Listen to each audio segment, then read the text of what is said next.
The following program is brought to you by PodcastOne Sportsnet.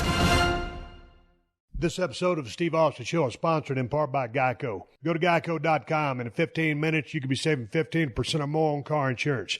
That's right. Save hundreds of dollars on car insurance at geico.com. Extra money in your pocket, it may just be the most rewarding thing you do today. The following program is a PodcastOne.com production. From Hollywood, California, by way of the Broken Skull Ranch, this is the Steve Austin Show. Give me a hell yeah. Hell yeah. Now, here's Steve Austin.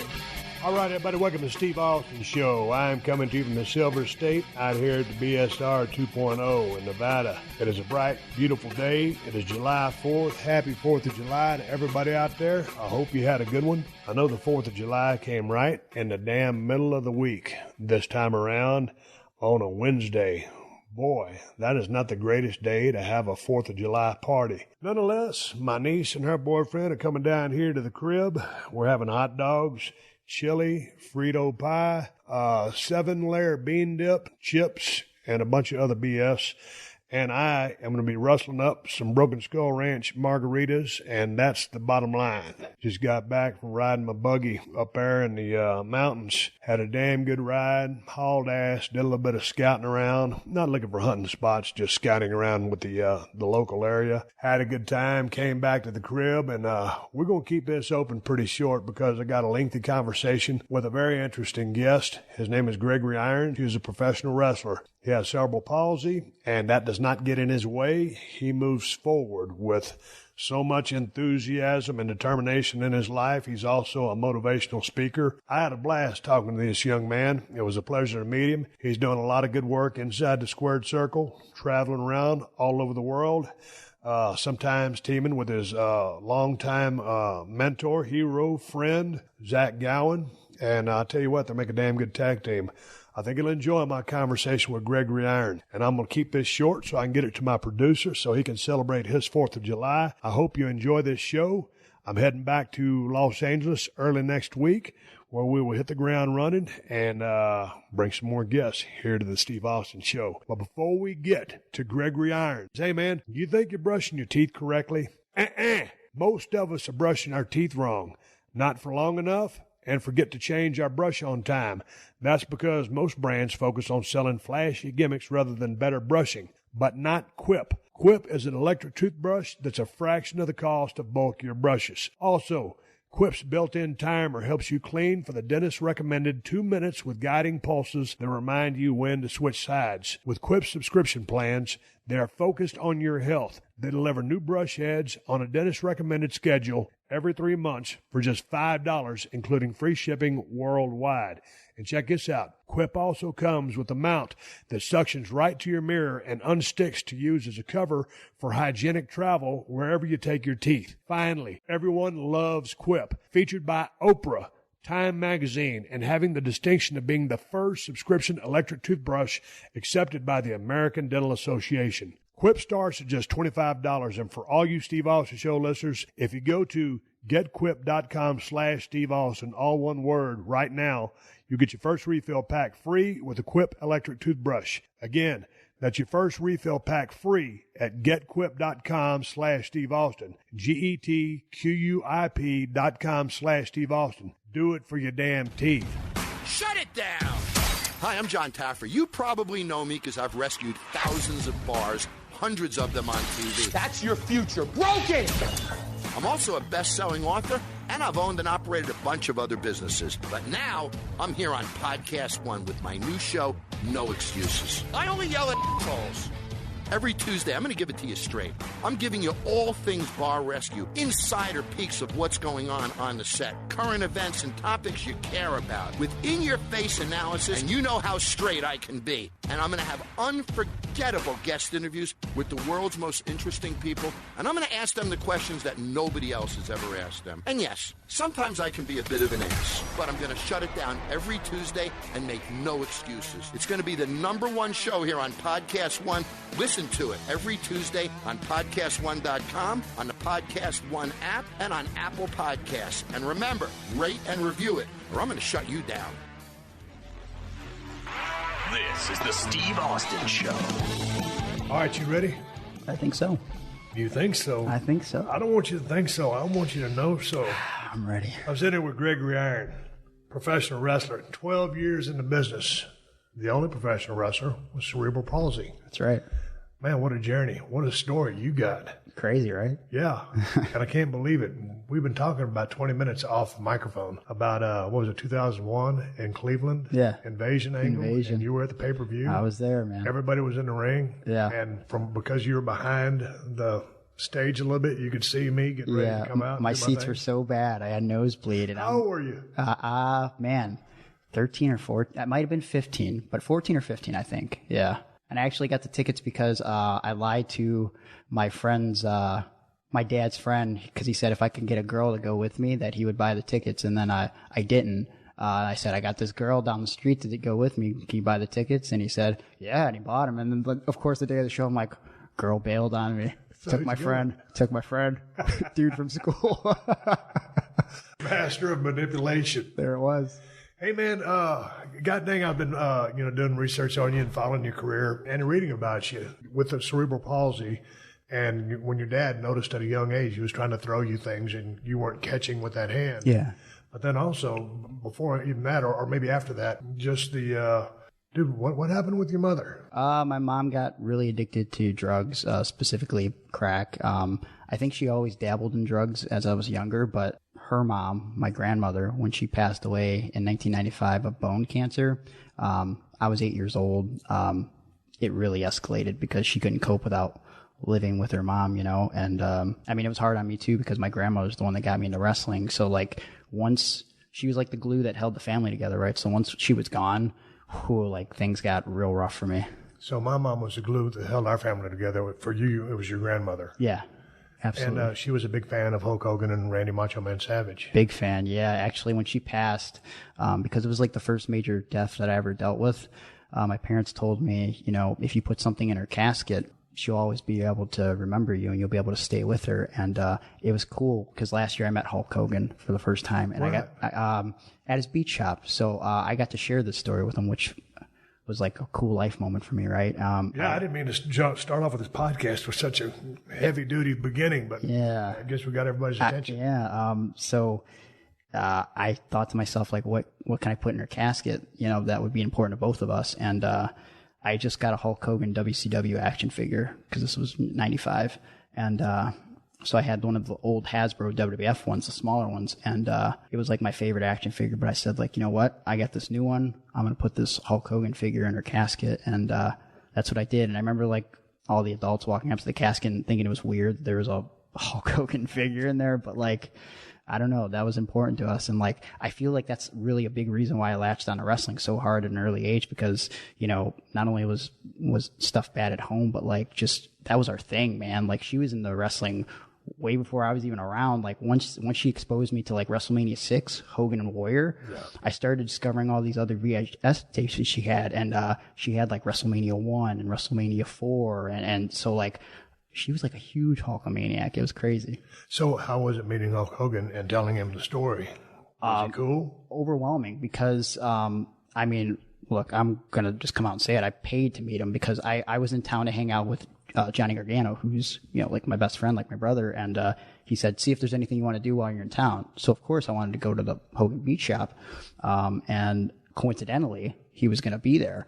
And so I was like, well, I can't not meet Hulk Hogan. So I went there and there wasn't a lot of people in line, but it was taking forever. And someone gave me the Iggy that he was spending time talking to people. Someone gave you the Iggy. They gave me the Iggy. Explain that to the crowd that doesn't know what an Iggy is, which you and I do.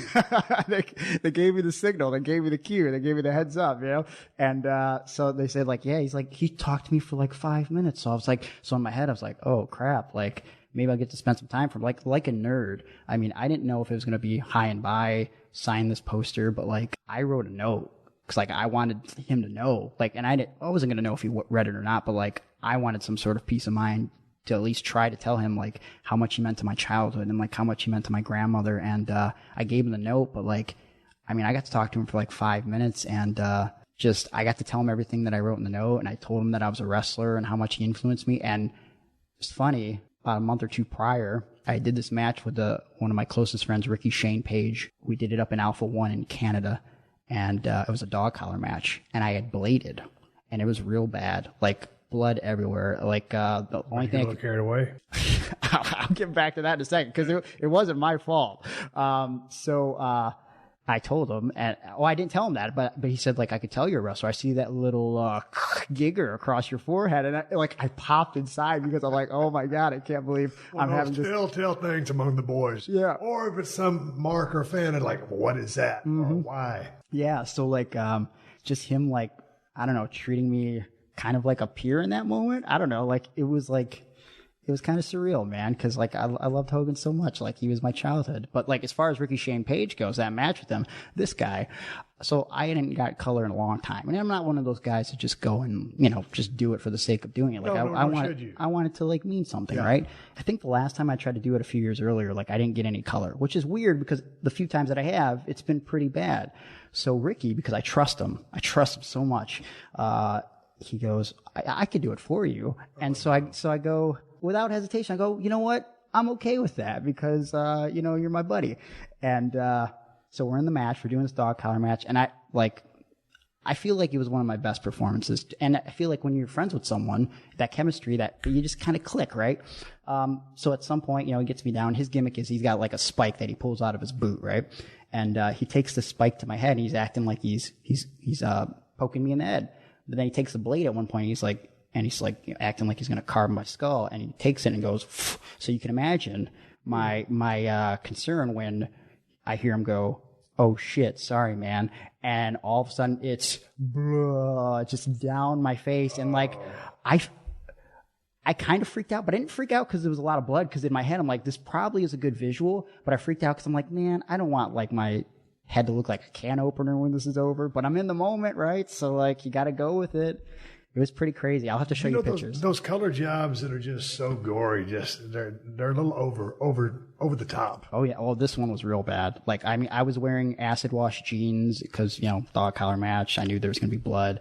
And, I was covered. Like, I tell anybody, I don't know if you remember this match, but, it was very reminiscent of Eddie Guerrero and JBL. Like when did they have a dog collar match? They didn't have dog collar, but the color, like the amount of color they got. Man, I was thinking, how much did you guys borrow from Valentine and Piper? I watched that one. I watched a lot of dog collar matches, and like my mindset was, that was just a straight up brawl, old school, right? And in my mind, I wanted to really utilize the dog collar like for psychology. So when me and Ricky were talking about stuff, like I had this idea because I'm a lot smaller than him. I'm 5'4". Ricky's about 6'3", 6'4", 300 pounds. So I'm thinking like, man, like how am I going to get any leverage? So I came up with this idea to bust him open first because I was the heel so we go to the outside of the ring.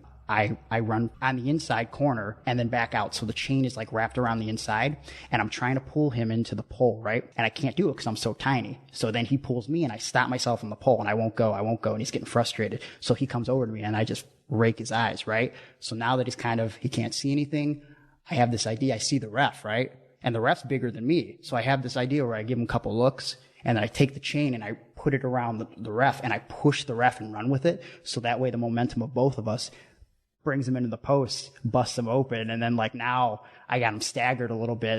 I can beat up the big man, So like I thought it was a good story. I really enjoyed it. But then of course he got me back with the color. So what kind of time did you guys put in? I think we went about 20 or 25 minutes, and the finish was, and again, if this would have been anyone else, I would have kind of questioned it, but he goes, finish top rope pile driver through a table. And I said, yeah, no problem. Like what? Like anyone else, I would have been like, I don't know about that, but I trust Ricky so much. I was like, yeah, let's do it. Going back to the color spot, the same thing happened to myself and WrestleMania 13 when they had Man Hart. And I've told the story many times. I won't go into the crazy details, but there was a no color policy in WWE at the time. We were out there walking around the ring in Chicago, and Vince had told us to finish. I said, man, you think that'll work? He goes, oh, Steve, I'm telling you it'll work. Yeah. And that was Vince. And I still, man, maybe it'll work. And Brett says, Steve, man, if you don't have color when you pass out, he goes, it's not going to be very good. You need to have color. Yeah. I said, man, you think? He goes, yeah. And because I was still pretty new to the company, and Brett had been there for so long, I was kind of under his umbrella. Sure. He goes, if you want, I'll get it for you. And so I said, okay, if I'm going to, not absorb the heat because I'm still pretty new. And I just started gaining some momentum, so we did the thing into the barricade, Yep. the reversal, bam, man, he just gets me. It was so quick and so just basically about a 1/4 inch cut, just the right depth. And it was, for some reason, I just always, got good color. Yeah. Whether it's done myself, and that was the only time I would ever trust anybody was, Brett and me are such good friends. Sure. And I have so much respect for him. It turned out really good. Yeah. But so did you need stitches? Because it just reminds me of the ECW thing when I guess it was New Jack that had got somebody. Did you see that horrible yeah, color job? the mass transit thing you talking about? Yeah. Oh. It was just, was yours that bad? No. So, but it was bad enough to where I needed to get it glued shut, and it was funny because Ricky is also my roommate. I've lived with him for about a year. Don't tell me he glued you close. He does deathmatch wrestling for CZW. So like when he's on a show and like a guy gets messed up, he's there to just fix him up, man. Like having Ricky around is like a blessing. So he was like, yeah, we'll just super glue it up, right? So we live together. So we get home, and sometimes I'm like a small child. So I'm getting ready to go to bed, and I lay down, and as I'm laying there, I feel like a trickle of blood coming down my head. So I'm like, damn it. So I get up and I knock on his door. Ricky, my head's bleeding again. Can you help me? He's like, yes. So he comes out, fixes it up again, and then Daddy went back to sleep. So you didn't go to the doctor? No, just super glued, and it was fine. I mean, what was this? Because I thought the Stone Ages were done back when I was wrestling, when guys like Harley Race, we were kind of all, not me specifically, but all the guys are kind of self-made chiropractors because we didn't have all the trainers that they have at WWE now. I mean, it was kind of, you learn how to take care of yourself, or other guys learn how to crack backs, necks, stuff like that. Harley was one of those guys. Sure. I've told a story about him adjusting me. I thought he was going to rip my friggin' head off. Yeah. But what's the medical scene out there? When was that? That was May 14th of last year. So, dude, come on, 17. You should have some medical personnel there. I mean, there was like a. But Gregory, you're a smart guy. I can tell by talking to you. Did you say? You might have thought, hey man, when's the last time I had a tetanus? Or maybe I ought to get this looked at by a real professional. Yeah, I mean, there was a guy there, but like Ricky just glued it up and it was fine. I mean, like, so they have I like. appreciate the mentality. Yeah. I'm glad to know it's still around. Yeah, like, I don't know, like, there's usually medical staff at various, I mean, it varies depending on what type of show you go to. So, like, Alpha One's a better show in Canada, so they always have someone around, but, like, just fixed it up, and it was the end of the night, and, I was ready to go home and try to eat some Wendy's on the way home, so I was just like, let's just glue it, it's fine. What's the nightlife out there like on the indie scene now? Like, what do you guys like to do? Are you specifically like after the matches? I know, we just got finished talking about Johnny Gargano. Yeah. You guys are really good friends. Yeah. Well, let's jump back a little bit. Sure. He was instrumental in training you, right? Yeah. Along with the other guys? Yeah. So, I started with a guy by the name of JT Lightning. I started going to indie shows because I read Pro Wrestling Illustrated, and, obviously, Pro Wrestling Illustrated talked about the WWF and the WCW, but then I started finding out about Ring of Honor and all these things, and I started getting into guys like Bryan Danielson and CM Punk, and I had a buddy from high school, Dave Dawson, and Dave was like, yo, there's this promotion called Cleveland All Pro, you should come check it out. And I remember he gave me a flyer to a show, and I believe the two names on it was Chris Sabin and CM Punk. Right before Punk got signed. For whatever reason, I couldn't go, and I was disappointed because I was like, man, I'll never meet CM Punk, right? So like that's going to be a callback later, right? So I ended up eventually going to my first show was July of 2005. The main event was Buff Bagwell versus Chris Hamrick, and I was just hooked after that, right? Like I was just totally into this promotion. I'd go every month, and I met JT Lightning, and I wanted to get my foot in the door. I kind of wanted to train, but I was still unsure because of my disability. And I started selling tickets for him, and I started doing security for another promotion in Cleveland. Security, real intimidating when you're a 5'4" guy with cerebral palsy, right? But security, it was a gimmick. And my foot in the door. And I remember asking JT. JT was very hard on me, like overly hard on me sometimes. But the one thing that sticks out to me that I remember is him saying to me when I was questioning whether I should train, he said, "Let me ask you a question. Is it in your heart?" I remember when he asked me that, I got a little choked up because I just knew, because sometimes I would go to WWE shows at that point. I'd be in the crowd, and I would like it at first, but then there was something inside of me that was just like, I gotta try this, right? Like, I don't want to live in regret. Like, I want to be in that ring. And so I started training. I paid $50 for my tryout, and pro wrestling tryout. Well, that one at least was I just got beat up for a couple hours, and if you're into that, you come back. I came back twice a week and kept getting beat up. And eventually, JT, we all sucked. All the students that signed up, we were terrible, right? Everybody green sucked. Yeah. I sucked. I sucked for a long time, but like I especially sucked then, and he got frustrated. He didn't want to train us anymore. But Johnny, he'd been training for like, he was only about a year ahead of me, right? Still advanced for his time in wrestling. I mean, at that time, this was, June of 2006. He'd already wrestled guys like Alex Shelley, Nigel McGuinness, M-Dog, Josh Prohibition. So like he's wrestling all these dudes and getting all these experience, and he's only been wrestling a year.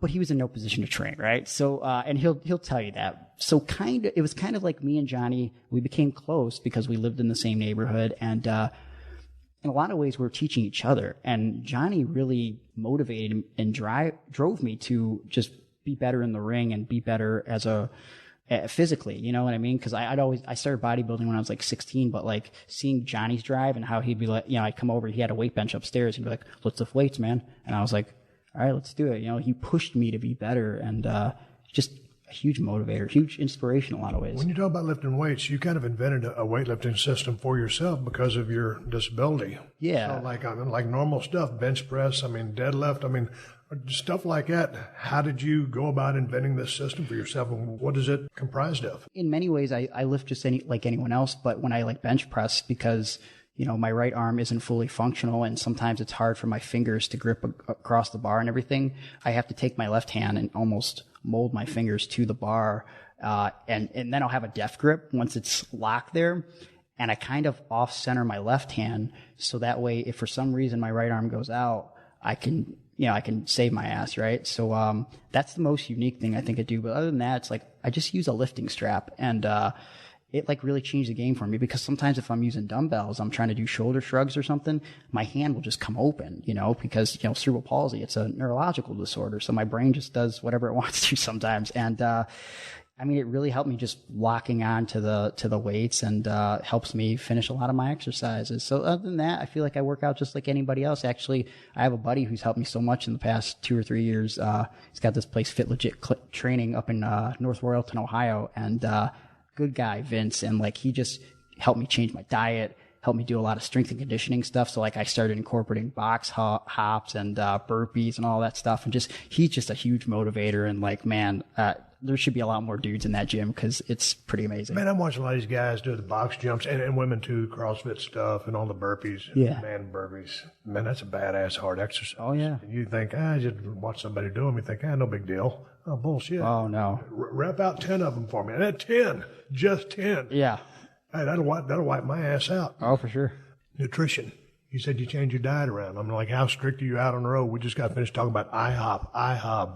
They're making burgers now. Yeah, Denny's. what the heck? Waffle House. Yeah. So tell me about your nutrition. What did you change? What it comes down to is just I started actually counting my calories. So I got this MyFitnessPal, and I try to keep my carbs pretty low, like not super low, but like I'm a smaller guy, so I weigh like 140 pounds. So as far as what do you build as? 169, because it's funny.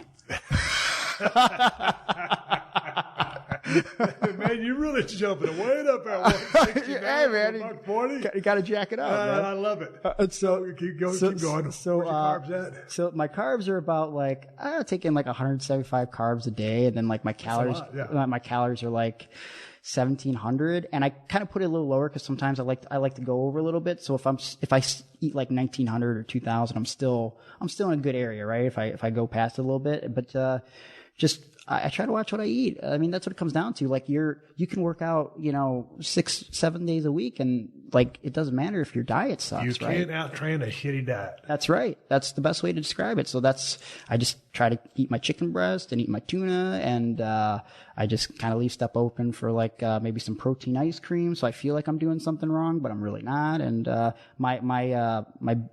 my worst habit is eating pretzels late at night. I got to stop that, but it's rough, man. Dude, mine is a couple glasses of wine, and if I go in there, my wife has a sweet tooth. She's a vegetarian, but she got a sweet tooth, so I'll always be like that bag of those mini Butterfingers or Snickers or whatever. And I keep peanut butter, because peanut butter is one of my supplements that I'll put into my protein shakes. Yeah. Because I'll keep my carbs kind of down. Sure. And I'll up my fat intake. Yep. But if I get that munchy thing going on, all of a sudden I get in that zone. It's just like you don't need to go in that kitchen. You know what's going to happen if you do. And I'll walk in that kitchen, and man, you talk about a mess. It's nothing but Snickers and Butterfingers and wrappers and shit. Now I'll clean it all up. Yeah. And I'll leave the empty, big bag in like the cookie jar. Yeah. So my wife pulls it out. She's like, she got the sweet tooth. All of a sudden she finds out that I already just crushed through everything on midnight eating bonanza. Yeah. Do you drink? I don't. I don't drink. I don't smoke. And I think that has a lot to do with the way my parents were, like with my mom, and like my dad likes to drink, and like sometimes he can go a little overboard with it. So it's just like, I don't know. I got drunk a couple times when I shouldn't have, like 17 or 18, and I got hungover. I remember the specific moment. I got hungover, and it was like around Christmas time, and my littlest brother, Zach, he was like 1 year old at the time, 2 years old, and we were going to go to meet Santa Claus. And I got drunk with some buddies, and my dad came downstairs, and he goes, "Got to get up. We got to go meet Santa." And I looked down and I go, "I'm hungover. I'm not going anywhere." And my dad started laughing, right? But my dad's always like kind of acts like a hard ass, and he never thinks anything's cool. But he thought that was really cool that I was like sick and like drunk. And then I had this moment where I was like, if my dad thinks this is cool, I don't think I want to do this anymore, right? Because my dad's the most uncool person I know. I mean, Stone Cold Steve Austin is pretty freaking cool, but I mean, like, I just didn't like the feeling, No, but that's a good thing. You're in a good place. How was growing up as a kid there in Cleveland? Because your mom was an addict. Yeah. You had two siblings, two brothers. Two brothers, and actually just recently I met a half brother that I have named Sean, which is actually a funny story in itself. So my mom hooked up with some guy in a bar in 2000, right? Before the kid was born, because I liked wrestling so much, and I like to sometimes do stuff where I try to get over people's head and they don't realize it. So my mom was asking for name suggestions. So I said, I'm laughing because we were talking off microphone about the Brian Cage story. About the juice. So we'll get there in a minute. Okay. So I look at my mom, and I'd come up with my little brother's name, Zach, because I liked Saved by the Bell, Zach Morris, the character on there. And so I was like, man, I got to get a wrestling one in. So I legitimately said to my mom, I think two good names would be either Steve Austin or Shawn Michael. And my second brother's name is Mike. So she didn't like the Michael part, but she named him Sean Matthew. So I sort of named my brother after Shawn Michaels, right? So she ended up getting the kid taken away because right around that time, they started doing drug testing. A lady named Charlene that my mom knew somehow got custody of the kid, and they moved away to West Virginia. A buddy of mine, his name's Aaron Bauer. He also does color commentary for pro wrestling, and he's one of the best. He, last year, found his half-sister. So I had always known about this half-brother, and now I'm thinking, like, this kid's got to be like 16 or 17 now. I want to go find this kid, right? Because I feel like now, if I could talk to him about my mom and stuff, like, it's easier to talk to him about those things at 16 and 17 than when he's like, 7 or 8. The only thing that I knew is Charlene, his mom, she married some guy before she moved to West Virginia who, last I heard, died in some sort of ATV accident. So I did a lot of research on the Google. I found out her last name through a friend of a friend of a friend from high school. I ended up finding the obituary for some guy named Edwin Zimmerman, and I'm looking who he survived by, and it says Sean Zimmerman. So I was like, that's got to be my brother. So I go on Facebook. The internet's a wonderful thing. I go on Facebook. As soon as I search the kid's name, second picture that comes up, I just see him, and I know he's my brother. Like, I could just see my mom's face, and I sent him a message, and I was on the road. I was at a wrestling show. I sent him a message because I'm like, I don't know how to even approach this. And I go, how old were you? This was last year. Okay. Wow. Yeah. So I said, hey, man, do you have a mom named Charlene? Pretty sure I'm your brother. And he messaged me back, and he says, what are you talking about? So I'm like, oh, no, I might have just ruined this whole his whole world. Maybe he doesn't know he's adopted and stuff. And then 5 minutes later, typical 16-year-old kid writes me back, I just talked to my mom. Yes, you are my brother. And I was like, okay. Wow.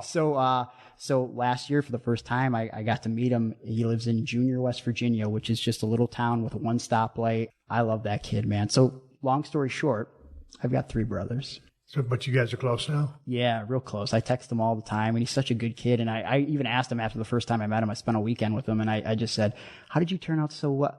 Oh, we didn't have the same parents. That's what happened. My mother grew up in Guthrie, Oklahoma. She come from a rough childhood. Yeah. And she was, as a kid, she had an older brother and a younger brother, but she pretty much was taking care of everybody. Sure. and cooking, cleaning, doing everything. Yeah. So, but you were kind of in that same situation, right? Because did your mom go away or did she leave? So the thing was, like, because your dad ultimately got possession custody. He ultimately got custody, but like, so my mom kind of had us brainwashed. Like, she made us think that like my dad was this horrible dude, right? And so we ended up staying with my mom, which was a horrible decision. So like, I mean, she would be out all night, just like on doing whatever, going on binges and stuff. And so like, we barely knew how to cook. So like, if we had food in the house, like it would be like ramen noodles and like, but for the most part, I don't eat them to this day because I had to eat so many as a kid. Like, we ate honey buns, just packaged honey buns, because, we barely knew how to cook. We were like 10 years old. And my littlest brother, Zach, was just born. So like, I mean, she would sell his baby formula to buy drugs. So like, we had to start borrowing money from people on the low, buy formula, hide it, just so we could feed my brother, because you can't give him actual food. He was a toddler. So I felt like I had to grow up really quick, So like, it was rough until inevitably my dad got custody, and me and my dad clash sometimes, because we have similar personalities, and his sense of humor does not match mine. But, I love the guy because, he stepped up when, he couldn't have just let us be, and, we might have ended up getting adopted or something. It was rough. When did you guys start living with your dad? 1998, November of 98. How old were you then? Because you're 31 now, but... So I was 11 or 12. God dang, dude. Yeah. 11 or 12, and you're taking care of... Yeah. And it sucked too because, I remember so many nights where like, because my mom wouldn't pay bills. Like, she would borrow money from my grandpa, and instead of paying bills, she would go buy drugs. So like, there were so many times like in the winter where we didn't have heat, where we had to sleep in one room with a heater, and there wasn't even a door, so we had to put a sheet up, and so we had no heat and sometimes no electricity. When we did have electricity, we wouldn't have hot water, so then we had to use a hot plate because the gas wasn't turned on, so we had to boil water to take a bath. Like, I mean, and in the moment, I didn't think anything of this because that's just the way I lived, you know what I mean? But like, in retrospect, it's like, I can't believe like I survived all of that. It's crazy. So what were you thinking at the time? I mean, when did you know you had cerebral palsy? So I had always been told that I technically had a stroke, which is true. That's what they always told the doctors and everything. No one ever told me the term cerebral palsy, right? And my grandma, she was very religious, so she would always kind of tell me, if you say your prayers, if you pray that your hand will get better, it'll get better. So every night before I'd go to sleep, I'd say my prayers, and and I would also pray for my parents to stop fighting and things to get better. There was a point right before my dad got custody in 1998 where we had to stay with my Uncle Doug and Aunt Carol in Wellington, Ohio, which is about an hour from Cleveland. They decided, we're going to take you to the doctor, see if we can get your hand fixed. And so they took me to the doctor and examined me, and he goes, well, there's really nothing we could do. I mean, you technically have brain damage. You have cerebral palsy. So unless we can figure out a way through science to fix the brain, like, this is how you are. And I remember going to my uncle's truck and just breaking down and crying because it was like the first moment, like as a kid, like realizing like, shit, like I'm stuck this way. And like that, I mean, it broke me. Like, it made, like, on top of everything else that was going on in my life, losing my grandma, like the way my mom was acting, like not sure if like I would ever be back with my dad. Like, I just started bawling in my uncle's truck because I was like, this will never change. And it was frustrating because kids picked on me, like I don't want to have this dangling crooked hand, it was frustrating. How badly were you bullied? Extensively? Real bad. I didn't realize I was different than anybody until I entered school, like I just thought I was like anyone else. And about first grade, I remember kids like just like, curling their hand against their chest and calling me a retard and a gimp, just making stupid noises. And it just got to me. For a long time, it wasn't until I realized that, like, I don't know, I have a little bit of a sense of humor. My way of dealing with it, like, come middle school was, you know what? All these insults are stupid.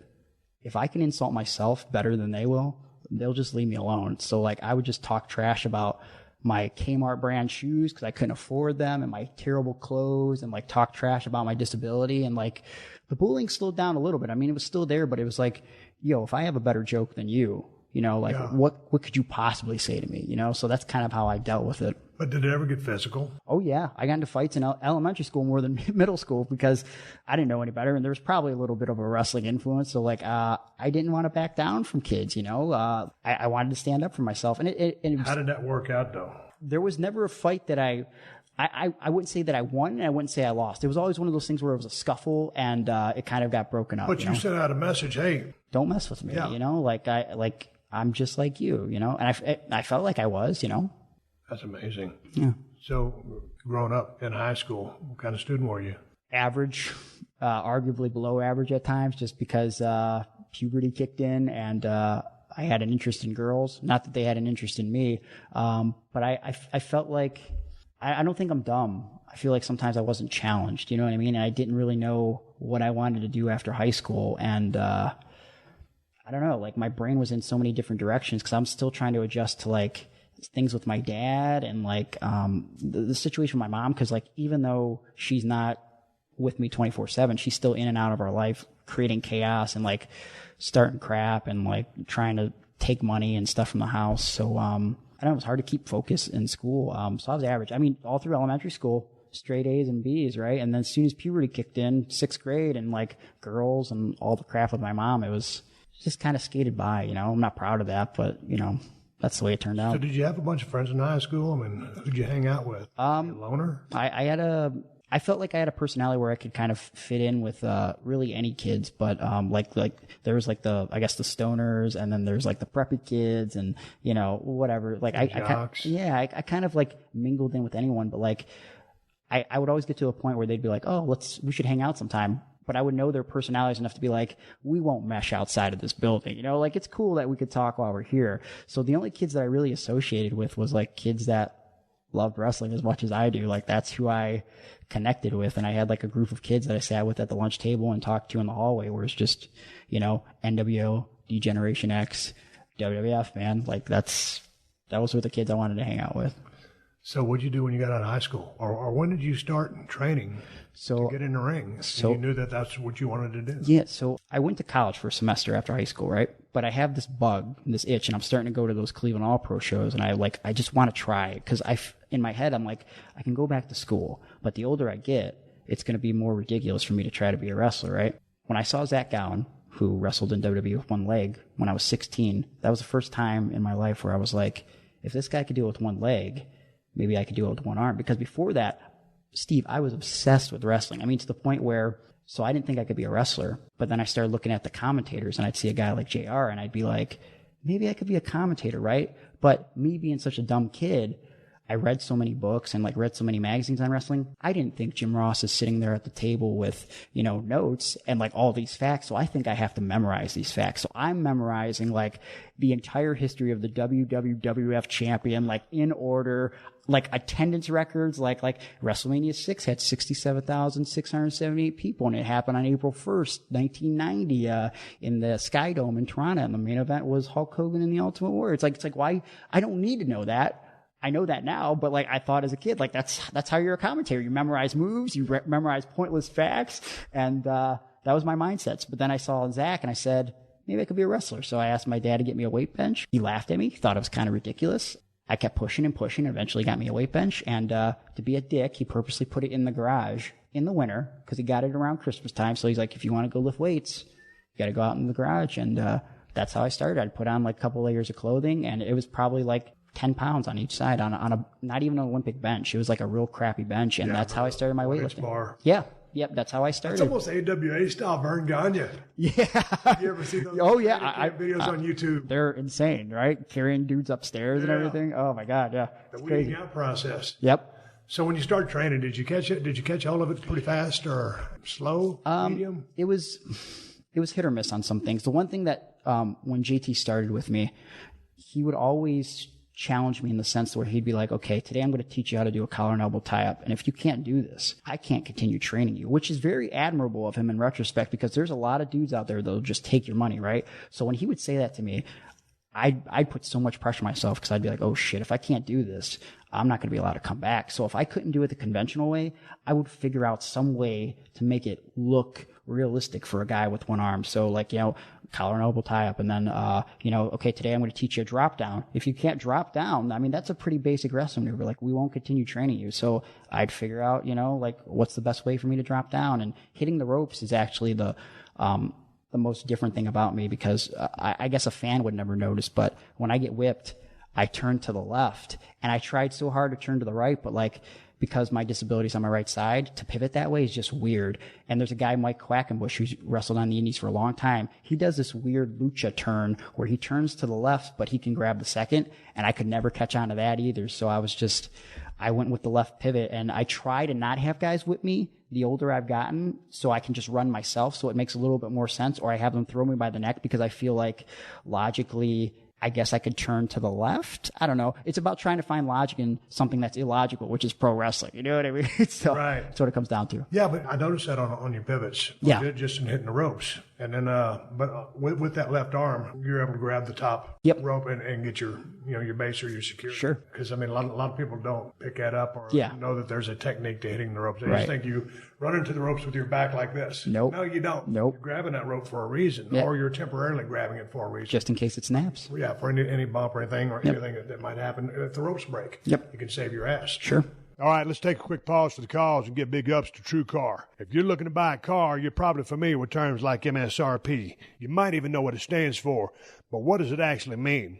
And the same goes for invoice, list price, and dealer price. It's enough to confuse anybody. All you're really looking for is a price that actually means something. Introducing True Price from True Car. Now you can know exactly what you'll pay for the car you want, including fees and accessories, before you even get to the dealership. True Car dealers will show you the true price on cars like the one you want, all from the comfort of your home. And how do you know if your true price is a great price? Because True Car shows you what other people pay for the same car you want. And your certified dealers know this, so they set their true price competitively so they can win your business. So when you're ready to buy a new or used car, visit True Car to enjoy a more confident car buying experience. Some features not available in all states. All right, college football fanatics, listen up. You have to get on board with the Big 12 podcast. Join host Chuck Cooperstein each week as he covers all the happenings at Baylor, Iowa State, University of Kansas, Kansas State, University of Oklahoma, Oklahoma State, TCU, Texas, Texas Tech, and West Virginia. That, my friends, is the Big 12. Don't miss the Big 12 podcast, brought to you by PodcastOne Sportsnet. Download and subscribe exclusively on Apple Podcasts, PodcastOne.com, and the Podcast One app. Don't forget to rate and review. Before we get to the rest of our show, take a moment to think about your underwear. Yeah, I know. It sounds weird, very weird, but if the underwear you have on right now do not make you feel extremely comfortable, then hear me out about MeUndies. MeUndies are made with a material sustainably sourced from beechwood trees. Their naturally soft fiber makes a fabric that won't sag down or ride up, designed to make you as comfortable as you can be. With MeUndies, you can get undies sent right to your door. No more hunting around for the perfect pair at a crowded store. And MeUndies is so sure you'll love your first pair that if you're not happy, they'll do whatever they can to get you into the right pair. And if they can't, keep them and they'll refund you. So it really is risk-free to try the best underwear ever. For listeners of the Steve Austin Show, you get 15% off your first pair of MeUndies and free shipping. That's right. Just go to MeUndies.com/Steve for your 15% off your first pair, free shipping, and 100% satisfaction guarantee. In fact, to make it an even better deal, here's an extra gift for you. Order a pair, take a screenshot of your transaction, and send it to us. We'll send you another pair. You get one for 15% off, and then another pair from Podcast One. They'll send you some damn free underwear. First 25 people to send proof of purchase, a screenshot of your purchase, or the receipt, Podcast One will send you another pair free. Just send your proof to gift@podcastone.com. Put Steve in the subject line, and you will soon have another pair in your collection. Again, that's gift@podcastone.com. One more time, MeUndies.com/Steve. Check it out. This is the Steve Austin Show. Did JT, when you went to him, just say, hey, look, dude, I've never trained anybody like this. How did that first meeting go? I don't. It sounded like a straight up dude. Yeah, I don't think there was ever a question of whether he's like, I'm not going to train you. It was just a matter of, if you don't do this, I'm not going to train you. And so I just pushed myself every week to do it. I mean, he had never trained anyone like that. He had worked with Zach. So I think he thought it was kind of cool that another guy with a disability was, he was going to potentially train him. But yeah, there was never a question of if he was going to do it. It's just if I could do it. That's what it came down to. How long did it go before you had your first match? Too soon. So JT wanted to sell tickets. So I trained for 3 months. Was not ready at all. How many days a week for 3 months? twice a week. And so eventually he was like, hey, you want to be in this battle royal? And I said, sure. He's like, you got to sell 20 tickets. So I sold like 18 and he put me in this battle royal. And this really big guy by the name of Michael Hellborn, I was in the match. This is my first match. He goes, throw me out. And he's like 6'7". So I remember hitting him and I'm like, are you sure? And he's like, yeah, go ahead. And like, he wasn't the greatest athlete, but so like, and maybe not the best psychology, but whatever. I eliminated him. And so then I came up with this idea to JT. I was like, JT, maybe I should wrestle Michael Hellborn in a singles match. And again, I wasn't ready, but now that I'm out there, I want to be out there. And I remember just the next month, August of 2006, I wrestled this guy one-on-one. And I'd read so many books where guys just get beat up, right? So I come out and cut this promo and he calls me a cripple and all that stuff. And I'm okay with it because now I'm a wrestler and like that's heat, right? And then I talk trash back to him and then he just gives me this shot with his forearm to the side of the head, just, you know, the open end of his forearm, just whap in the side of the head. I'm like, here's my introduction to wrestling. But turns out Michael Hellborn didn't really know how to pull his punches. So he wasn't trying to hurt me, but like he just, you know, he didn't know how to back down a little bit. So that was my introduction to wrestling, actually entirely too soon. So I'm wrestling just a couple places in Ohio, for the first 6 months of my career. First name I ever wrestled, Tracy Smothers. And I only got to wrestle Tracy because JT one day wanted to book Tracy. He got another booking canceled, so he needed money for Tracy. So he says, hey, dude, I want you to wrestle Tracy Smothers. And I was like, all right. He's like, can you sell 20 tickets? So I was like, yes, sir. And I remember I sold 18 tickets, right? And I love Tracy. He'd come into Cleveland All Pro all the time. Like, still one of my favorite dudes. Like, he's so... I got along great with him in WCW. Oh, my God. Him and Steve Armstrong were the Smoking Guns. The Young Guns. Young Guns. Yes. My bad, yeah. So he... a legitimate tough guy, too. Dude, great. But like one of the best dudes in the locker room. I feel like he's one of those rare older guys in the locker room where like young and old, everybody loves and respects Tracy, right? Yeah. So to get to work with him, I was like, this is going to be great, right? So day of the show, I sold 18 tickets instead of 20. So JT's like, dude, what the F, dude? I told you to sell 20. Because that's the way JT was. So he's like, you shouldn't even wrestle this guy, like blah, blah, blah. So I'm like, man, God. And so I'm talking to Tracy about the match, and he's like, hey, man, I'm like, we'll just, you know, we'll do our thing. Let me see what JT wants, right? So JT walks by, he goes, hey, JT, what do you want me to do with the kid? He's like, I don't give an F. Job him out. I don't care. Beat the shit out of him. And so then, you know, so Tracy could have just beat the crap out of me, right? But like, he gave me so much stuff and I'll never forget it. Like, he let me suicide dive on him and like do arm drags and just made me look as good as he could for a kid with like, you know, 5 matches and 6 months of experience. So like, I'll never forget that. I love Tracy Smothers to death. How did you go developing your offensive style, just as far as what you could do and what you were comfortable doing? Realizing that I'm sorry to cut you off. Did anybody influence your work? I guess I had to realize I wasn't Johnny Gargano, which was always tough because Johnny would always come to training with like 3 new moves, right? So in my head, I was like, I need to keep up with Johnny. So, you know, I can't do a drop kick to save my life, but I would try to do a drop kick and then I would do it in a match and it would look like garbage, right? So there became a point where Johnny would see my stuff and he's like, dude, like your favorite wrestler ever is Hulk Hogan. Like, just like, why are you doing this? So what it came down to was Johnny kind of helped me understand that, you know, I really looked up to guys like you and Chris Jericho and Shawn Michaels. So like, if I could take the storytelling aspect from guys that I look up to and transitions, because transitions are a lot easier than actual moves, and I can incorporate those on top of the limited moves that I do well, like then that'll help me. And also there was a guy out of Detroit, Nate Matson, he's been working for 15 or 20 years at this point, and I've worked with him a lot. And he was the one that told me that I just need to fire up and not be afraid to back down from people because I'm so tiny. So he's just like, if you have to, just chop and forearm a guy and just show your fire. And like that helped me so much, like because because in real life, like I don't know, like I could be a hothead sometimes. I have a little bit of a temper. So like once he told me that a couple years in and I was able to like incorporate what I felt was like a part of me, like even though I'm the small baby face, white meat, handicapped guy, like I can get pissed off too, right? So making that make sense and just firing up on dudes like that really changed my offense for me. You're really good at selling. Thank you. And that doesn't have anything to do with your handicap. You're very good at selling. Thank you so much. What's your take on that? Were you a Steamboat fan, Ricky Morton, or did you just...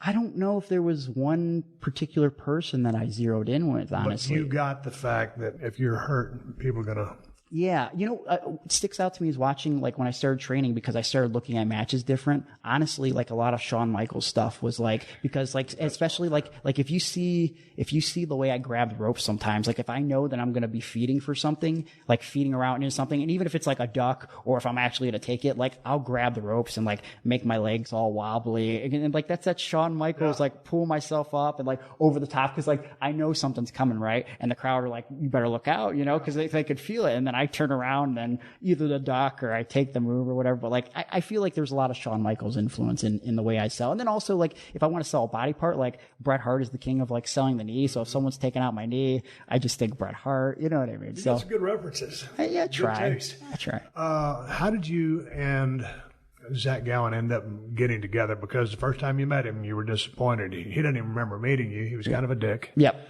And that's a story that's on YouTube. Yep.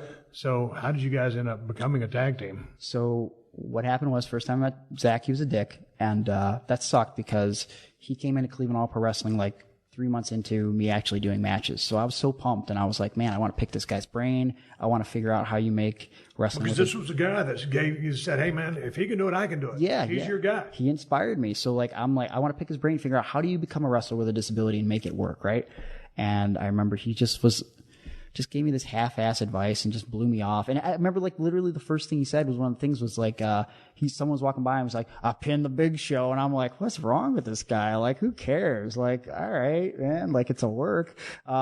So I think I saw him like maybe one more time after that on a show, and still kind of a dick. But then I didn't see him for a long time because he's out of Detroit. Little did I know he had a lot of drug problems. And, I didn't know that at all. Yeah. Like, and so, there came a point in 2010 where, ever since I started working, promoters would always be like, I'd love to team you and Zach Gowen together. And I'm like, duh, that makes sense, right? And I wanted that to happen because even though he's a dick to me, I looked up to him, right? He inspired me to be a wrestler. And eventually a promoter in West Virginia did it in 2010. And Zach literally a month prior had got out of rehab. So it was like night and day. It was like meeting Zach for the first time. And he was like such a cool dude to me. And like we had like this good chemistry, right? And we didn't cross paths again for a couple more months. Until I ended up doing some podcasts because I got a little hot, and he heard a podcast where I said that Zach was a dick, and he called me and he told me that hearing my story and how I influenced made him cry, and I don't even know how he got my number, honestly. And he just said like, maybe we can work together at some point in the future because I feel like the sum of us is greater than the parts, and of course I want to do that, and so. We decided, originally we started out as the handicapped handguns because the Motor City Machine Guns, Chris Sabin and Alex Shelley, so we wanted like a badass name, right? But then we started like sporadically doing these talks in high schools and middle schools, and we're like, maybe we should take guns out of the name. So we decided I'd always called myself the handicapped hero, so I was like, let's be the handicapped heroes, and that's kind of how it got started, man. Me and Zach Gowen hitting the road together. So you're out there, talking to high schools and stuff like that, and motivational speaking. Which is one of the things you're interested in doing. I want to get to that in a little bit. Yeah. But so you guys form a tag team, and man, I watched a bunch of y'all's matches. Y'all have great chemistry. Thank you. I was wondering how these guys are going to pull this off. Yeah. And now I start watching the matches, I think, wow, really, really creative, really, really good. Yeah. What it comes down to is like, what I can't do with 2 arms, he can, and what he can't do with 2 legs, I can. And also I think it helps that when I first started writing with Zach, there's a little intimidation because like, like I look up to him, but like, are we going to click as people? And just similar senses of humor, similar tastes in music, just similar mindsets. And once that started to connect, our in-ring stuff followed. You know what I mean? Just because we realized we're on the same wavelength, and like it's still wild to me to think and to be able to say like, Zach Gowen is not only my tag team partner, but like one of my closest friends. Like he's helped me so much before I was a wrestler, and now that I am a wrestler, and then outside of the ring, like Zach's always there for me, and it's like it's really cool. What kind of musical taste do y'all share? I'm a big music guy. Zach is a big rap guy. Old school rap, current rap. So we dig a lot of the same rap. I have my taste of music is all over the place though. So like I can click with the Zach on the rap stuff, but like, I go back and forth. Right now I'm in like this, Post Malone Drake phase, but then also I'm listening to sad boy, emo stuff like State Champs, and, I love Every Time I Die and like bands like that, like it's a little bit hardcore. So I'm all over the spectrum. Post Malone came over about a year ago, I guess now. Yeah. He showed up in a Rolls Royce Wraith. I ain't never seen one before. Car's about $350,000. It comes in with 2 18-packs of Bud Light. Oh, my God. And it's the middle of the afternoon. I'm not drinking at the time. Yeah. One of the rarities. And he comes over, and I'm like, he's a really good dude. Have you ever met him? I've never met him. Okay. Yeah, he's a really good dude and a big wrestling fan. So how long have you and Zach been a tag team now? Man, it's been about, let's see, about six or 7 years. Long time. So do you prefer tagging or do you prefer singles? Or just either or? It depends. To be in the ring. Yeah, it depends, man. I love teaming with Zach. Honestly, as a singles, I feel like as a wrestler, I like wrestling as a babyface, but I love being a bad guy because when I started being a bad guy, I don't think anyone thought I could do it. I didn't think I could do it, but I have a very sarcastic sense of humor, and I could throw some insults. So once I got the opportunity presented to me at a promotion in Cleveland to be a bad guy, I said, "What's the reasoning?" There was a section of the crowd that was booing me, and they were like, "Oh, we don't know what we want you to do." So I had always had this idea in my back pocket. Sammy Callahan, he's an Ohio boy too. He had pitched to me when I first started that he had this idea where he wanted guys to have to beat me for a count of 2, I think is the way he pitched it, because I was disabled. And I was like, that doesn't make any sense. What if guys have to pin me for a count of 4 because I'm disabled? So I have this advantage because it's only fair. So the heat would be, you announce it before the match, 1, 2, 3, crowd pops out of instinct. They go down for 4. I kick, and then the crowd has this moment where like, wait, what? Oh, you son of a bitch. So there was this girl, Veda Scott, who had started wrestling, and she was a paralegal and an attractive girl. So she was being booked. So they said, why don't we put you with Veda Scott? And it was just off to the races from there. So she was a lawyer, went to the organization, said that I needed this 4 count because, I'm being mistreated. I have this disability. So every show, I'd plan one spot, take a big move from someone where it should be the finish. And the idea is 1 second changes everything. So 1, 2, 3, I kick at right before 4, and the crowd, F the 4 count, F the 4 count every single month. It never failed. It got over like Rover, man. It was pretty awesome. You make a great baby face. First of all, you make a great baby face. Thank you. You put the handicap in there, obviously, but people feel for you. Yeah. But you're a great baby face without the handicap. I want to say that. Thank you. But I was thinking, okay, I understand this guy's a baby face. He's got great fire, like you said, with the chops and the offense. Yeah. And just the way you process your matches, the way you set them up, you're pretty advanced, and you have a lot of good references to the people you've studied. So I'm thinking, I'm on YouTube, and I'm watching Gregory Irons says something to Brian Cage and regrets it. So it's about a 4 or 5 minute piece, and you come out there with a box of juice in your hand, and you start cutting this promo thing. Dude's not. He's going to turn heel. Well, you really turned heel in that Cleveland clip. Yeah. But so tell me about turning heel and how you like that, because I'm just thinking, okay, the guy's a baby, he's never going to be a heel, and all of a sudden I see you cut this heel promo, and it was a great promo. Yeah. And you're a prick as a heel. Thank you. So which one do you like being better? Because so many people, I think people look up to you regardless of what you are. Thank you. Whether heel or baby. But when you turn heel and you flip the script on everybody after they've cared so much about for you, now you're this prick. I felt like and you tell me how you feel about this, Steve, because I feel like when you start doing different things as a character, you add layers to yourself. And I feel like when you go back to, I guess, in my case, when I became a heel and I was able to talk a little bit more crap and be a little more sarcastic, when I went back as a babyface, I was able to add this edge. Do you know what I mean? Because I feel like you can't go back.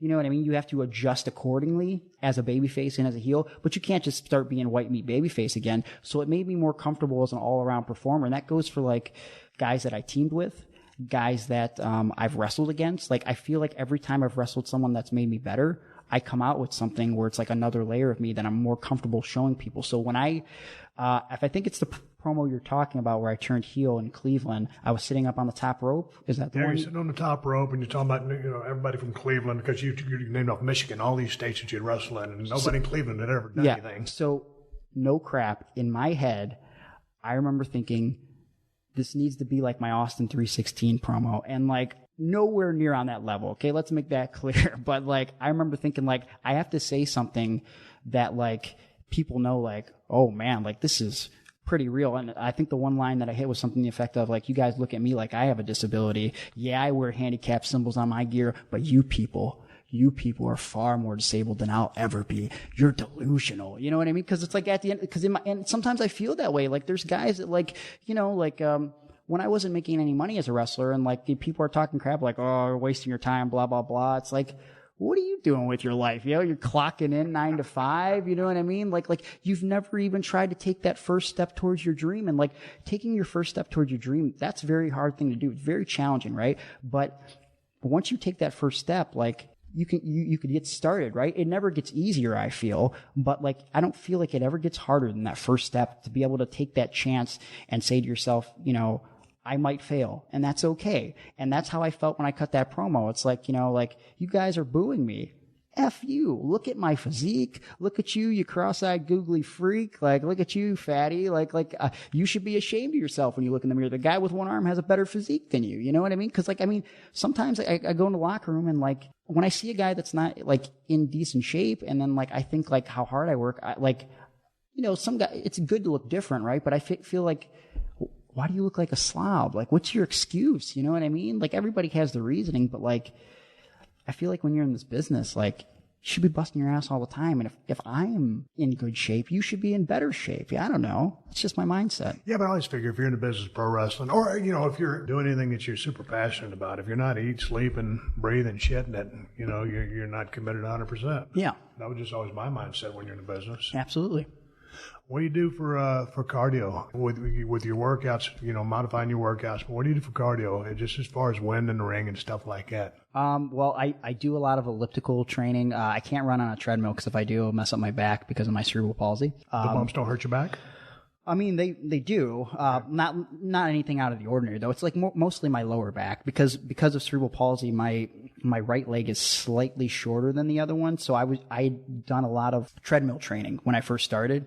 And the doctors were like, that's got to stop. So I'm good at running in the ring because, you know, the ring has give, right? Yes. But if I'm running on the ground or on a treadmill, that messes me up. So I do a lot of elliptical stuff. And like I was talking about earlier, when I go up to my buddy's gym, Fit Legit Training, just all of that strength and conditioning, up and down stuff, like, it's perfect for in-ring stuff. And I try to get wrestlers to come to the gym all the time there because, like, I mean, it's almost as close as you can get to simulation in the ring. This, you know, 1 minute of burpees, stop for 30 seconds, 30 seconds of something else, 1 minute of something else. Now we take another break. Like, it's the closest you're going to get to simulating start stop. More than elliptical does. I mean, because I agree. Based on elliptical, but all of a sudden you start unloading on a guy in a corner or running ropes or applying a hold with the intensity, and all of a sudden you're like, yep. And then maybe the crowd's, you know, with you, and you know that can just, you know, drain you as well. Absolutely. But those burpees, stuff like that, when you're actually doing stuff that is more close to what we're doing in the ring, I agree. That is better cardio.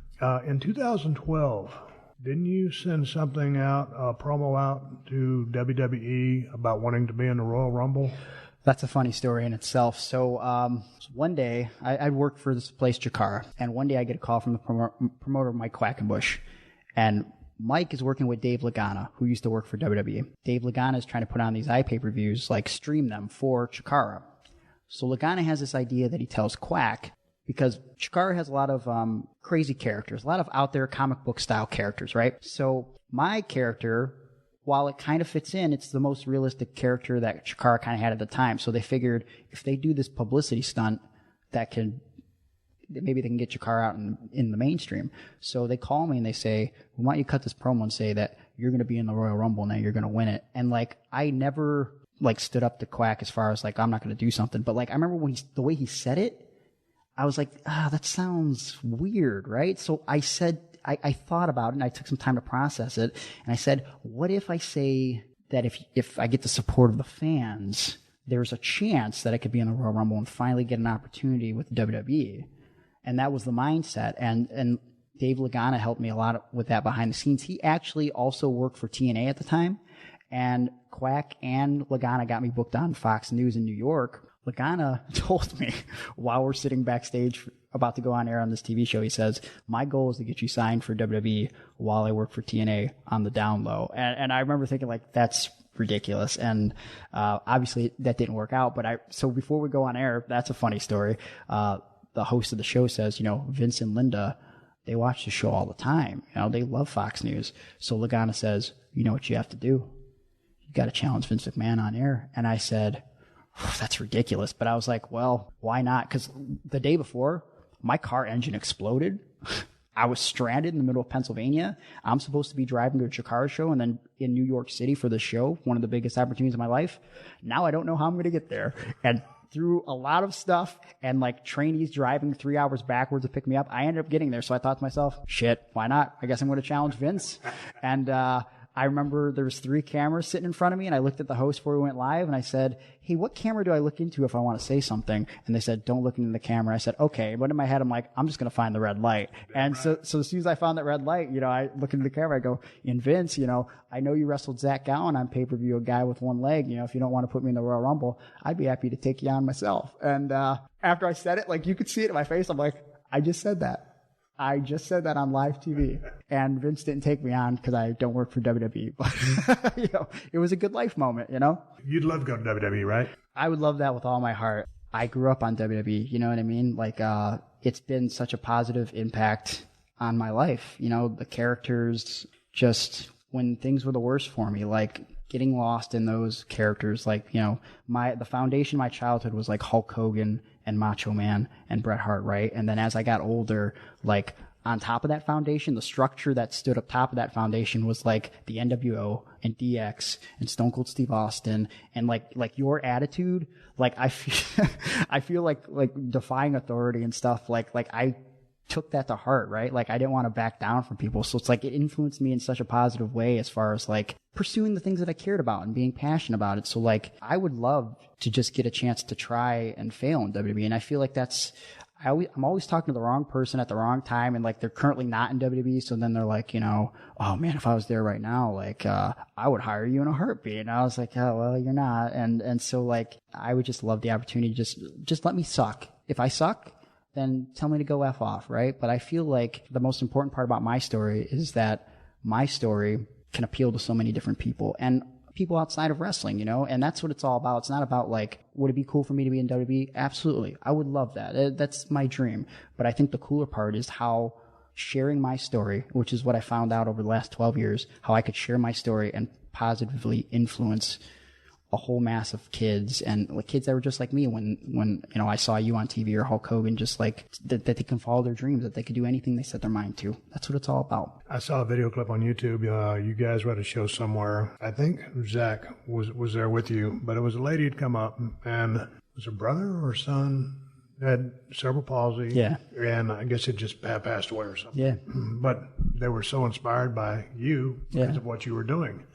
Do you remember that? I remember that. Yeah, that was in our little Handicap Heroes documentary, and that's a powerful moment. Like because when I look in the mirror, I'm just Greg, right? Like I'm just a dude. Yeah, but that's because like I never realized I was Stone Cold Steve Austin or what I was doing until I was going into the Hall of Fame and they played this 5-minute package. Great package. You're thinking, man, I never really know I've affected people in that fashion. But, because you're so far in the forest, you can't see the trees. Yeah.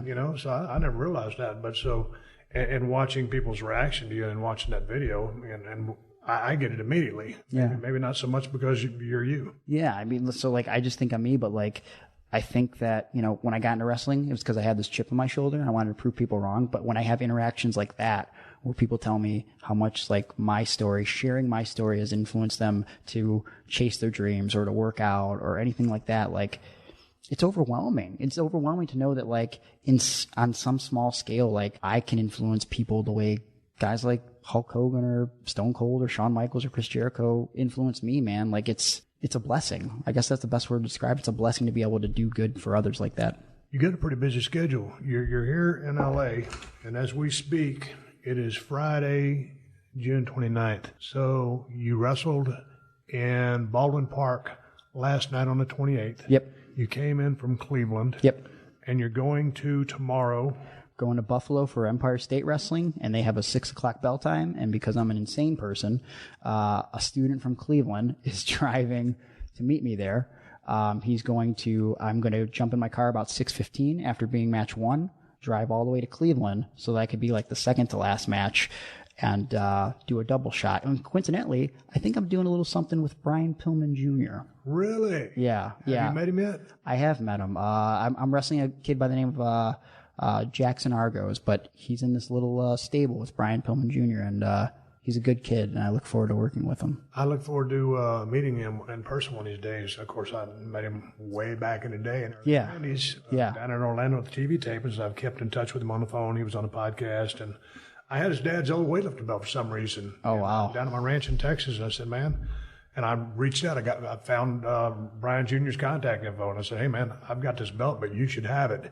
Yeah. So anyway, my point is, so you're busy on the indie scene. Yeah. You're busy working for all these promotions all over the United States. Yep. You're 31 years of age, so you're in the prime of your life. Yeah. I think. So, because I'm 53, I know what being in the prime feels like. And when I was 31, I was bulletproof. Yeah. So, how long do you want to do this? Because you've been in 12 years, and we were talking before we went on air. I think I made 13 years, but that was with about a 1 year break because of my neck surgery. Yeah. And I walked out of the company another time for about 6 or 8 or 9 months, lost a shitload of money. Yeah.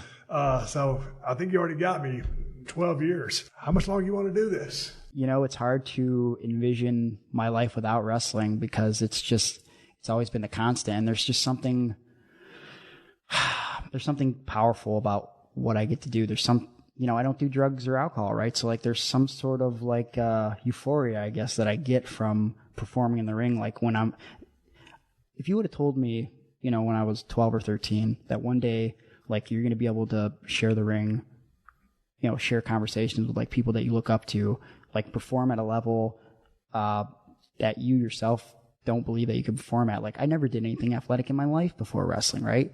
To be able to do that, it's surreal. And I just can't envision my life without it. Like for me, I feel like the next steps in my life are, I would love an opportunity to get signed somewhere. Just the opportunity, after 12 years, just for someone to take a look at me and like I said, like, does he suck?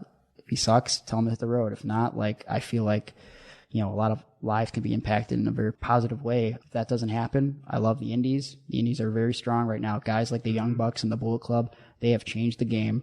It's really crazy how awesome the indie scene right now. Other than that, I'm loving doing the motivational speaking thing. And if wrestling doesn't pan out on a full-time basis, I'd love to do the motivational speaking full-time. What would you like to get into that if someone doesn't pick you up? I mean, how long do you want to stay in the ring? You want to keep doing this, but then also supplement in there the motivational speaking? Yeah, well, so I remember for years I'd say when I turned 30 years old, if I'm not signed or something, if I'm not making enough money to live, I'm just going to get out of it. And my girlfriend at the time, Mary, I was with her for 5 years.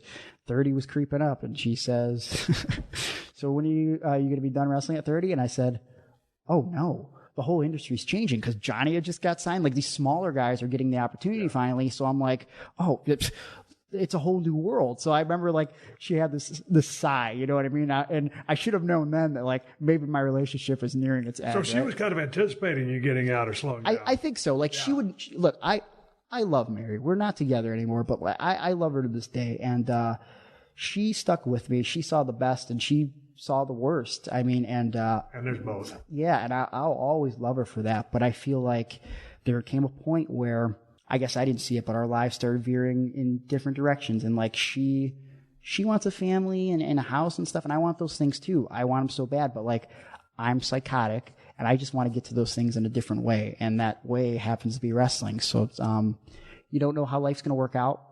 I love her to death. But she's helped get me to that point. So how do you mean psychotic? Tell me about this side. Oh, I don't know. Just like my train of thought. Like I overthink things and like, I don't know. I guess I'm obsessive more than anything else. It's like, we talked earlier about how I used to memorize wrestling facts and stuff. Like you brought up that video package when you were in the Hall of Fame.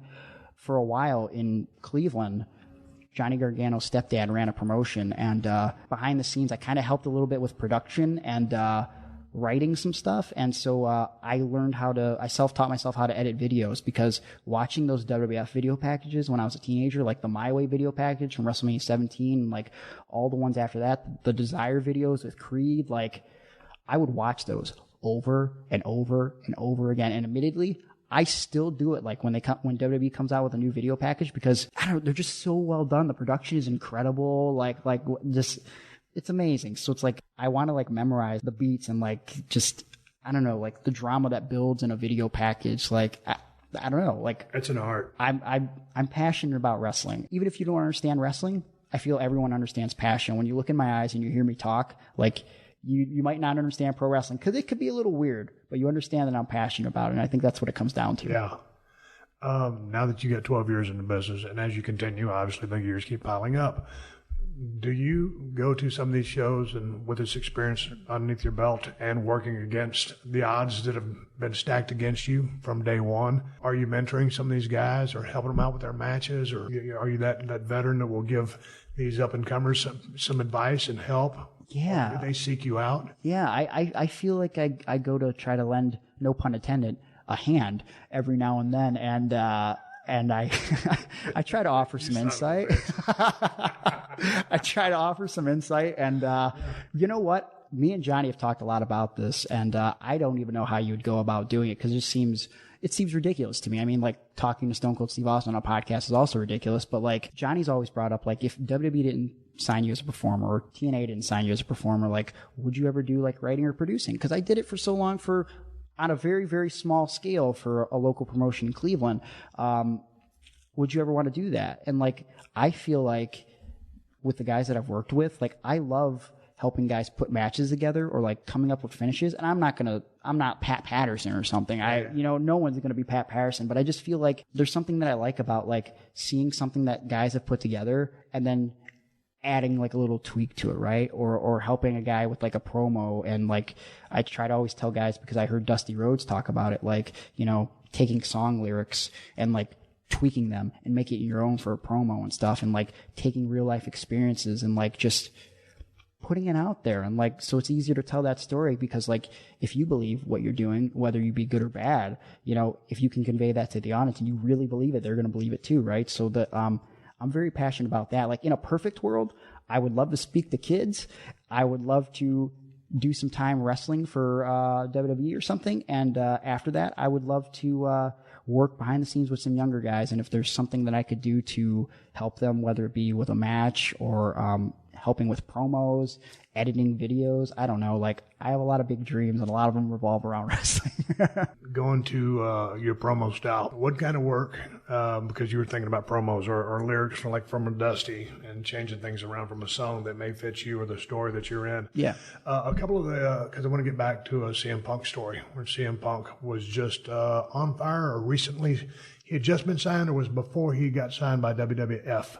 My thing with CM Punk? Yeah, when he was in the ring and he was really, it was 1 week. Praising you. It was 1 week after Money in the Bank 2011. So I mean, that was like, 5-star classic with John Cena. He's the hottest thing in wrestling. He's left the company with the belt and he's making these videos go viral. So he's fired, quote unquote, right? And he shows up in Chicago to hang out with me. His hometown and stomping grounds. Yeah. So that in itself is crazy because in real life, a month earlier, I had been working a crappy retail job to support wrestling, and I got fired because my boss, I had a new boss, and he wasn't giving me weekends off for wrestling. And I said, look, you can work me 80 hours a week, but when Friday, Saturday, and Sunday come, I have to be wrestling, right? And so he gave me crap about it, and we got into like a little bit of some words back and forth. And it got to a point where I said to him, let me ask you something, man. Have you ever had a dream? And he legitimately said to me, yeah, I'm living my dream here at this tool store working in retail. And I like looked around like there was a hidden camera on me or something, because I'm like, you gotta be kidding me. And I said to him, there's no way that was your dream, right? And so long story short, I got let go because we got into this altercation after that. So I don't have this job. I'm thinking about canceling the show in Chicago, which is about a month later, because I'm broke. I'm struggling. It's this crossroads in my life where I'm like, do I continue wrestling? Because I'm barely making any money. All I had done is pre-show matches for this promotion in Chicago. And one day, Ricky Shane Page, guy who cut me, we weren't as close at that point. Cut me, Ricky. He cut me. Seen that of Rocky. Yes. Cut me, Mick. There it is. He texts me and he goes, hey, Danny Daniels, the promoter, wants to know if you're still going to be at the show in Chicago, which is a weird question. Like, it's not like I canceled or anything, but I'm like, yeah, I'll be there. And he said, you're teaming with Colt Cabana. And for a long time, I'd gone to Colts for advice. Just when I paid for a couple WWE camps at OVW back in the day, and like I would write him all the time online and just try to pick his brain, right? And so I thought like, oh man, this is a big opportunity. Random, because I had never done anything more than a pre-show. And then Ricky tells me, oh, it's for the tag team titles too. And I'm like, this doesn't make any sense. So I get there, I see CM Punk in a doorway. And so there was another guy next to him that I hadn't introduced myself to. So I'm like, oh man, I got to be sly about this. So I shook hands with the guy in the doorway. Hey, I'm Greg. And then I turned so I can go, hi, I'm Greg. Nice to meet you. And I'll never forget, he looked at me and he goes, hi, with this, just this look, you know what I mean? And I walked away and I walked up to Ricky and I said, Ricky, the weirdest thing just happened. I think CM Punk, I felt like he knew who I was, and now I want to ask him for this advice and blah, blah, blah. Me and Colt call the match. We do it. Colt puts me over on the mic, says all these cool things, and it's like, if it would have ended there, that's cool, because I look up to Colt so much. And then he said off the mic, stay in the ring. So I was like, okay. And in my head, I'm like, oh man, he's going to get CM Punk, and I'm going to be in the background of this WWE storyline, and he's going to talk about the belt. Oh, it's going to be sweet. Maybe someone will know who I am, right? And so Punk comes out. I had some towel in my hand. I think it was Colt's towel. And I don't even remember how it got there. But I remember Punk walked up to me and he shook my hand and he goes, you okay? You're effing awesome. And he didn't say that on the mic. And so in my head, I was like, oh crap. No one's ever going to believe that he said that to me. But I know he said it. And that's pretty cool. Like the greatest wrestler in the world right now. And then he got on the mic and he said, blah, blah, blah, pardon my language, but you're effing awesome. And I'm like, whoa, wait a second. He just said that on the mic. And I got that lump in my throat. And I just broke down because it was an emotional moment for me, as like, because of what I went through in my life, because of how I was struggling with my wrestling career. Like, for me, I would love to go to WrestleMania, right? I feel like that should be any wrestler's dream. I don't even know if like WrestleMania could top like the feeling that I got that night, because I didn't expect it. Punk just said all these incredible things to me, and it was just, him and Cabana putting me up on their shoulders. Like, it just felt like a dream, right? Like, I don't know if anything in my career can ever top that, because like, for me, it just transcended wrestling. And, I walked up to Punk afterwards and I was like, I guess I could talk to CM Punk now. And I remember Josh Prohibition was another guy that helped train me, and Punk used to go on the road with Josh Prohibition in Ohio. And he said, oh, Josh is basically my brother. And so I'm like, oh, so like we have this connection now. And we talked for like a half hour, and he said so many cool things to me. And I walked up to Cabana afterwards and I just said, thank you, but why? Why did you do this? And he said, don't worry about why. Just know that it's a gift, and now it's your job to run with it. And I'll never forget that, man. Like, Colt didn't have to do that.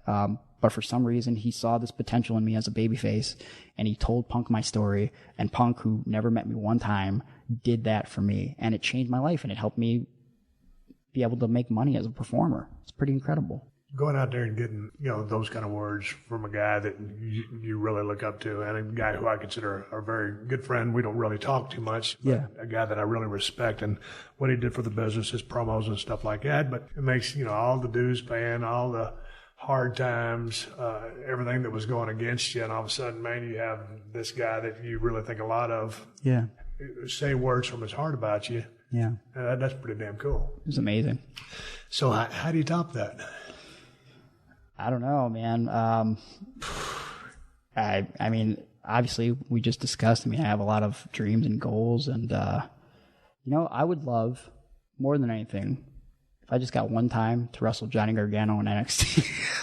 I like that guy's work. We talked about that earlier. Hey, I love Johnny. Him and Ciampa had. I love the tag. Incredible. Those two guys had. I always mispronounce that guy's name, like I told you off air. Yeah. I just think they were a wonderful tag team, and what a great feud that they have. It's I guess still going to this day. And Tommaso's a great bad guy. Like, he genuinely wants to be a great bad guy. Like, he doesn't want people to like him, and you don't find that. No, and he from what I've seen on social media, he plays it as, it's a shoot. Everything's a shoot with that. Oh, yeah. So, he's not going out there and being this one character on WWE or NXT, whatever it is, and then all of a sudden he's this different guy, blah, blah, blah. Yeah. He seems to stay the course. But, those guys are lights out, great chemistry together. I really liked them as a tag team. I love those matches that they were having with Revival. Yeah, incredible. So when you go out and do your motivational speeches, like what's your main go-to point? Grit, determination. Yeah. Dreams, chase them no matter what is it? That's what it comes down to. Everybody's going to have odds in their life, right? And I feel like it's about how you view those odds. It's about perspective, right? Because I feel like if you change your perspective, the world shifts around you. Do you know what I mean? If you look at stuff with a negative attitude, it's just going to breed more negativity. And I feel like that's how it was for me when I was younger. The idea that I had two choices, and I didn't realize I had two choices right away. I could be upset that I have cerebral palsy and that it'll never change, or I could take this disability and I can look at it and go, how do I make the best out of this? And look, like anybody else, I have my up days and I have my down days, but at the end of the day, I feel like if I surround myself with positive people and I keep doing positive things, then positive things will come out of it. And I think that's the mindset. Punk said to me in the ring, and I say it to the kids all the time, don't let anyone tell you that you can't be anything in this world that you want to be. And I think that's a very powerful statement because, again, I think I'm a shining example of someone who, I'm doing stuff that, I could have never imagined that I would ever do. And that's because, like I said earlier, I took that first step towards something that I cared about. And I had to put that idea of failure in the back of my mind and say, if I fail, at least I try. And that's what it comes down to the kids. And obviously the other stuff, no drugs, if you're going to drink, wait till you're of age and all that good stuff. Just follow your heart. That's what it comes down to. Your heart will take you to some crazy places. Yeah, but I don't think you're just going to inspire kids. I think you're going to inspire adults. Oh, yeah. I mean, anyone of all ages, that's what it comes down to is sharing what you've gone through, and hopefully someone can take something away from that. Hey, man, where can people find you on social media or Facebook or whatever to book you, get a hold of you, whatever? I do have a website. It's www.gregory-iron.com. You can also follow me on social media. I got Facebook, facebook.com/thehandicappedhero, Twitter @Gregory Iron, and of course Instagram, Gregory_Iron. And I try to be pretty interactive with people, so don't be afraid to send me a message. Say what's up. Hey, man, I appreciate you coming by. It was awesome to meet you and great to hear more about your story. And I enjoyed watching your stuff on YouTube, man. Thank you. Thanks for coming by. Thanks for having me. It's seriously an honor. Appreciate it. There's never a dull week in the world of professional wrestling, so to keep up on all of it, be sure to subscribe to the Wade Keller Pro Wrestling Podcast here at PodcastOne. I produce 2 new shows each week. Every Thursday on our flagship show, I'm joined by a co-host from the wrestling journalism field to talk about the hot topics in WWE and elsewhere. Every Friday, I'm joined by a guest who has worked in the wrestling business, including ex-WWE creative team members like Kevin Eck talking about Drew McIntyre. Drew was a young guy, and did it go to his head, and did he walk around like he was the chosen one? He did, and I was frank with him, and I said, Drew, just so you know, this is how they view you. And PodcastOne's own Christian Harloff talking about his days working for WWE and Vince McMahon specifically. As far as the perception of him, I mean, he's the king. He walks in, and it's just, you can feel it. I mean, if the Force was real, you would feel the Force powering into the room when he enters. Just search Wade Keller on Apple Podcasts or on the PodcastOne app or anywhere else you listen to podcasts. All right, everybody, give me the go-home cue. It's time to wrap up this podcast and ride off the sunset. Before I do that, I want to thank my guest, Gregory Iron, coming down to 317 Gimmick Street and sharing his story with me. You can find Gregory at the places that he said you could find him on social media, Facebook and all that, for professional wrestling gigs and also motivational speaking. Dude's got a hell of a story, and he's out there crushing it. More power to you, Gregory. Keep up the good work. Hey, man, ProWrestlingTees.com/Steve Austin has all my Broken Skull Ranch shirts. And if you're thirsty, the best damn IPA on the planet is Broken Skull IPA from El Segundo Brewing Company. You can find a Whole Foods and Total Wines if you're in Southern California. If you ain't in Southern California, check out buyingandwine.com and see if they ship to your state. And as I'm out here in Nevada, I use my knives more than ever out here. Cold Steel Broken Skull Knife, Cold Steel Working Man Knife. 2 of the sharpest, baddest, and the Working Man Knife really cost efficient that you can find anywhere. That Broken Skull is highly rated by everybody that has reviewed it. Cold Steel did an awesome job on this knife. Amazon has the best price on both knives. Just go to Amazon.com/shop/Steve Austin or go directly to the Cold Steel website. I got to say one more thank you to all the fine sponsors of the Steve Austin Show, especially Geico, Quip Toothbrushes, TrueCar, and MeUndies. That's how I'm able to do this podcast for you twice a week for free. Please support them because they support us. You can find all my sponsors at PodcastOne.com under the Killer Deals button at the top of the page. Folks, I am on social media, Twitter and Instagram at Steve Austin BSR. Until next time, my name is Steve Austin, and I will catch your ass down the road. This has been a PodcastOne production. Download new episodes of The Steve Austin Show every Tuesday at PodcastOne.com. That's PodcastOne.com.